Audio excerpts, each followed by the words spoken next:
नमस्कार। पुण्य श्लोक अहिल्याबाई शो में हमने देखा देवी अहिल्या जाती है रमजानी बाई के पास में और कहती हैं कि दिल्ली मुहिम पर जा रहे हैं खंडेराव होलकर और वो चाहती हैं कि रमजानी जाए साथ में। अब रमजानी भी थोड़ा सोचती है क्योंकि सभी पुरुष होंगे वहाँ पर, सैनिक हैं, युद्ध हैं, तो भला उसका वहाँ पर क्या काम। मगर देवी अहिल्या कहती है कि तलवार लेके वो भी साथ जाना चाहती है, मगर उनकी मजबूरियाँ हैं, राजनीतिक मजबूरियाँ बहुत सारी हैं, इसलिए वो नहीं जा सकती। और खुद की यानी कि देवी अहिल्या की तसल्ली के लिए और खंडेराव होलकर के लिए रमजानी जाए, ये बात वो चाहती हैं। देवी अहिल्या कहती है वो भेज तो किसी और को भी सकती है वहाँ पर साथ में, मगर क्योंकि सबसे ज़्यादा अनुभव यहाँ पर किसी को है तो रमजानी बाई को है। इंसानों की परख रमजानी बाई को ज़्यादा है। वो तरह तरह के लोगों से मिली है और देखा है किसकी आंखें क्या है और ज़बां क्या कहती है, दिल में क्या है, सब उसको अनुभव है इन चीज़ों का। तो वो चाहती हैं कि सजग रह के वो साथ में जाए। अब रमजानी बाई हाँ कर देती है और देवी अहिल्या कहती है सिर्फ इतना ही नहीं है कि तुम्हें साथ जाना है, बल्कि देवी अहिल्या अपने सिंदूर को, अपने खंडेराव को उनके हवाले कर रही है कि वो रमजानी बाई अपने से बढ़कर उसकी परवाह करेगी, रखवाली करेगी और संभाल कर रखेगी। अब रमजानी बाई भी वादा कर देती है कि वो जान पर खेल करके भी खंडेराव होलकर की जान बचाएगी, मतलब आँच नहीं आने देगी और आसपास जो भी घटनाक्रम हो रहा होगा सब पर बारीकी से नज़र भी रखेगी। अब देवी अहिल्या ये भी जानती है कि वो चरित्रवान स्त्री है, भले उसका पेशा ऐसा है मगर दिल में खोट नहीं है और ना ही चरित्र में कोई दाग है, इसलिए उन्हें कहती है और वो भी राजी हो जाती है। अब खंडेराव होलकर मुहिम पर निकल रहे होते हैं, शंखनाद हो चुका होता है और आरती हो रही होती है, उनकी जीत की कामना हो रही होती है। सभी रानियाँ, सभी बड़े उन्हें आशीर्वाद देते हैं, छोटे प्यार देते हैं, जीत के लिए शुभकामनाएं देते हैं। देवी अहिल्या जाती है, जब खंडेराव पूछते हैं कि आखिर वो हैं कहाँ पार्वतीबाई साहिब से, तभी आ जाती हैं देवी अहिल्या। वो भी उनकी आरती करती हैं और दोनों के बीच में बातें होती हैं।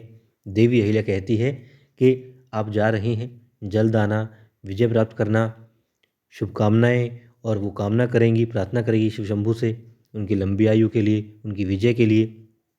खंडेराव होलकर भी उन्हें एक प्रतीक देते हैं ताकि खंडेराव होलकर की जब भी याद आए तो देवी अहिल्या शिवलिंग को देखे और खंडेराव होलकर अपने पास पाए। देवी अहिल्या अब आंखें मतलब रोक नहीं पाती, छलक जाती हैं और खंडेराव होलकर भी आंखें जो थी उनकी वो बह जाती हैं। तो सूबेदार जी आते हैं, कुछ कहना चाहते हैं, तभी देखते हैं दोनों की आंखों में आंसू होते हैं। दोनों की आंखें एक दूसरे से वार्तालाप कर रही होती हैं। अब वो थोड़ा हिचकते हैं, रुकते हैं और फिर बोलते हैं कि खंडेराव, तैयारी सारी हो चुकी है, मुहिम पर जाओ और विजय प्राप्त करके जल्द आओ। ठीक है। अब देवी अहिल्या कहती है बाबा साहेब वो चाहती हैं कि रमजानी साथ में जाए। सभी लोग तकरीबन वहाँ पर ऐतराज़ करते हैं, खंडेराव होलकर भी मना करते हैं, मगर देवी अहिल्या कहती है बाबा साहेब वो चाहती हैं कि रमजानी जाए और रमजानी बहुत ही अच्छी इंसान है, सच्ची इंसान है, हम जानते हैं, और इसीलिए खंडेराव होलकर के साथ में भेज रही हूँ और बहुत ही सोच कर मैंने ये फैसला लिया है। अब सूबेदार जी पूछते हैं तुम्हें लगता है जो उद्देश्य तुम्हारा है वो सफल होगा? अब देवी अहिल्या रमजानी की तरफ देखती है, रमजानी हामी जताती है, देवी अहिल्या कहती है हाँ उन्हें पूरा विश्वास है। ठीक है।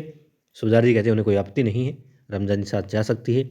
अब लेकर के शिव शंभू का नाम चल देते हैं खंडेराव होलकर, और फिर क्या होता है, जाहिर सी बात है दिन के बाद रात होती है, रात को पड़ाव डाला है, जंगल का रास्ता है, बीच में रुके हुए हैं और वार्तालाप हो रही है। अचानक से खंडेराव होलकर पर हमला हो जाता है, मगर ये हमला क्या था, ये स्वप्न था देवी अहिल्या का। अब वो चिंता तो उनको थी ही, इसलिए नींद खुल जाती है और फिर बच्चों के पास से उठकर देवी अहिल्या सीधी मंदिर में पहुंच जाती है। गौतम सरकार देख लेती है, वही मंदिर में आती है, पूछती है क्या हुआ, सब ठीक तो है ना? वो कहती है हाँ बिल्कुल सब ठीक है, लेकिन एक अजीब सा सपना देखा, बहुत डर लगा, इसलिए उन्होंने अखंड ज्योत जलाई है, खंडेराव होलकर की विजय प्राप्त करके आने तक ये ज्योत जो है जलती रहेगी।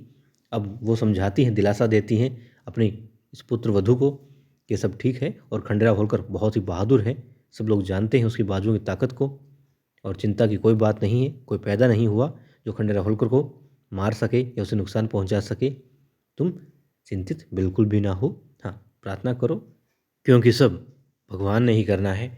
और अब दिखाते हैं खंडेराव होलकर, क्योंकि रात हो चुकी होती है, सो रहे होते हैं, रमजानी नमाज पढ़ रही होती है और तभी तेज़ हवा चल रही होती है। अब हवा इतनी तेज़ थी, रमजानी फिर दुआ करती है खंडेराव होलकर के लिए, उनकी जीत के लिए और उनके, जी हाँ, चिरायु के लिए। अब कुछ सैनिक आ जाते हैं जो दुश्मनों के होते हैं, घेर लेते हैं छावनी को जहाँ सो रहे होते हैं खंडेराव। भाले से बस हमला करने ही वाले थे, प्राण हरने ही वाले थे कि आहट होती है। खंडेराव होलकर जाग जाते हैं, तलवार निकालते हैं, दौड़ते हैं उस तरफ जहाँ से आवाज़ आई थी, चिल्लाते हैं तुको जी कुछ है। अब देखते हैं वहाँ पर कोई दिखाई नहीं देता, कहते कुछ भी नहीं है खंडेराव, तुम्हें ऐसा ही लगा होगा। नहीं, ऐसा नहीं लगा। ढूंढते हैं, देखते हैं, कुछ नहीं पाते, वापस आ रहे होते हैं तो क्या होता है, एक आहट होती है, खंडेराव होलकर रुकते हैं, सैनिक से भाला लेते हैं और फेंकते हैं तो क्या होता है।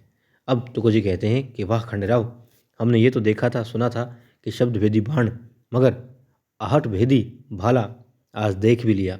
वाकई में तुम्हारा कोई जवाब नहीं है। क्यों? क्योंकि सैनिक बताता है जब खंडेराव होलकर ने मारा, वो भाला फेंका तो वो किसी जंगली जानवर के जाकर के लगा था। अब वहाँ पर निकल आते हैं उसी जंगल में, उन झाड़ियों के पीछे से जहाँ भाला गया था, उसी के पास से गुन्नू जी उन सैनिकों के साथ में जिन्हें सेना में भर्ती करवाना है खंडेराव होलकर की, ताकि वो पल पल की खबरें देते रहें। अब गुन्नू जी कहते हैं देखो मैंने कहा था ना, तुम सिर्फ आंखों से देखो, हमला मत करो। कहते हैं लेकिन हमें आदेश ये दिया गया है कि खंडेराव होलकर का खात्मा कर दो। कहते नहीं, दिल्ली जाने से पहले बिल्कुल भी नहीं। खंडेराव होलकर दिल्ली पहुंच जाए तो उसके बाद में वो उत्साहित होगा, और जब युद्ध हो रहा होगा तो थकी हारी सेना दिन में लड़ेगी, रात को सोएगी, उसी वक्त हम मौका ढूंढेंगे और काम तमाम कर देंगे। अब वो सैनिक कहते हैं लेकिन बात तो ये हुई थी ना कि आप हमें सेना में शामिल करवाएंगे। अब बेचारे गुरु जी पास कोई शब्द नहीं होता कुछ कहने के लिए, तो कहते हैं कोई बात नहीं, देखते हैं।